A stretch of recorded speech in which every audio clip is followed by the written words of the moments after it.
les artistes un petit tuto de quelques minutes pour vous expliquer comment faire une simulation de votre chef-d'œuvre dans une galerie ou dans un musée. Donc vous allez dans Google Images, vous tapez une salle d'exposition vide, vous choisissez des images de grande taille pour pas qu'elles soient trop pixelisées, et puis vous choisissez l'espace dans lequel vous voudriez exposer votre travail.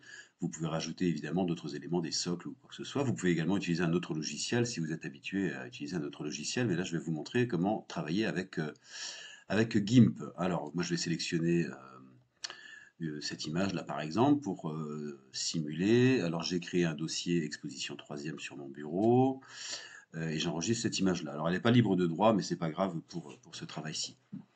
Ensuite, j'utilise moi le logiciel GIMP qui est Photoshop, hein, mais en version open source, donc vous pouvez le télécharger gratuitement sur le site officiel de GIMP. Il n'y a pas de version payante, hein, vous ne faites pas avoir. Vous téléchargez ce logiciel et une fois que le logiciel est ouvert, vous allez chercher l'image que vous venez de télécharger. Donc en l'occurrence, c'est sur le bureau et la voici, donc je l'ouvre. Vous pouvez appuyer sur plus ou sur moins pour faire avancer ou reculer l'image. Et donc l'idée là, c'est de mettre une œuvre sur ce mur. Si quelqu'un par exemple a fait une peinture ou une série de photographies, si c'est une sculpture, vous mettez une autre image avec un socle, évidemment. Donc je vais aller chercher maintenant un chef-d'œuvre. Alors je vais l'ouvrir en tant que calque pour que ça soit sur le même document, et puis je vais aller chercher un chef-d'œuvre de troisième, tant qu'à faire. Voilà, un autoportrait de troisième set, allons-y. Voilà, celui-ci par exemple. Ok. Une fois que j'ai téléchargé mon image, elle est beaucoup trop grande. Là, vous avez une série d'outils.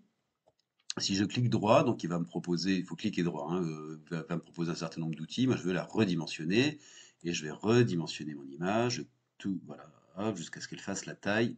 Ici, il y a une petite croix pour le déplacer, qu'elle fasse la taille de l'œuvre originale. Donc, vu que c'était à peu près cette taille-là, ok.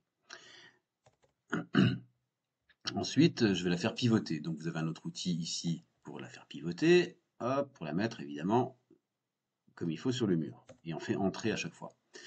Il va falloir retirer ces bords. Là, vous avez un autre outil pour sélectionner des zones. Donc, je vais sélectionner la zone que je veux conserver.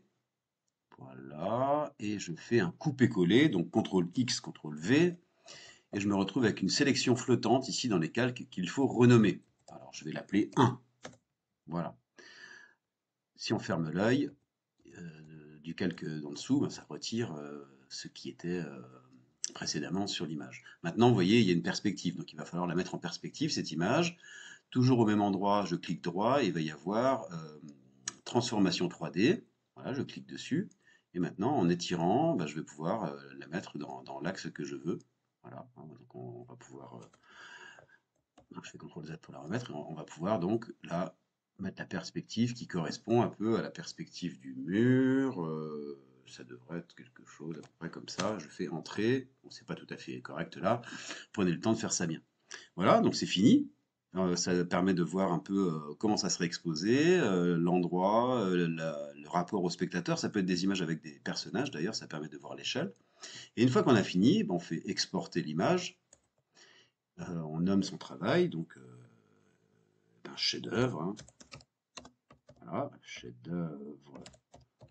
Votre nom, votre prénom, votre classe. Et puis là, c'est en JPEG. Je suis bien dans l'exposition 3D. Je l'exporte. Il me pose des questions, je n'y réponds pas, je fais exportar, et voilà, c'est fini. C'est tout, donc on ferme le logiciel. Et maintenant, sur mon bureau, dans le dossier exposition troisième, j'ai donc l'image de base, et puis j'ai l'image sur laquelle j'ai fait ma simulation d'exposition. Écoutez, travaillez bien, finalisez parfaitement vos projets. Donc si c'est une vidéo, si c'est une série de vidéos, même chose, hein, demandez-vous quelle taille va avoir cette vidéo si elle est projetée, est-ce qu'elle est projetée sur des écrans, donc des indications comme ça visuelles qui nous permettent de voir comment on exposerait votre travail si on avait la possibilité de le faire.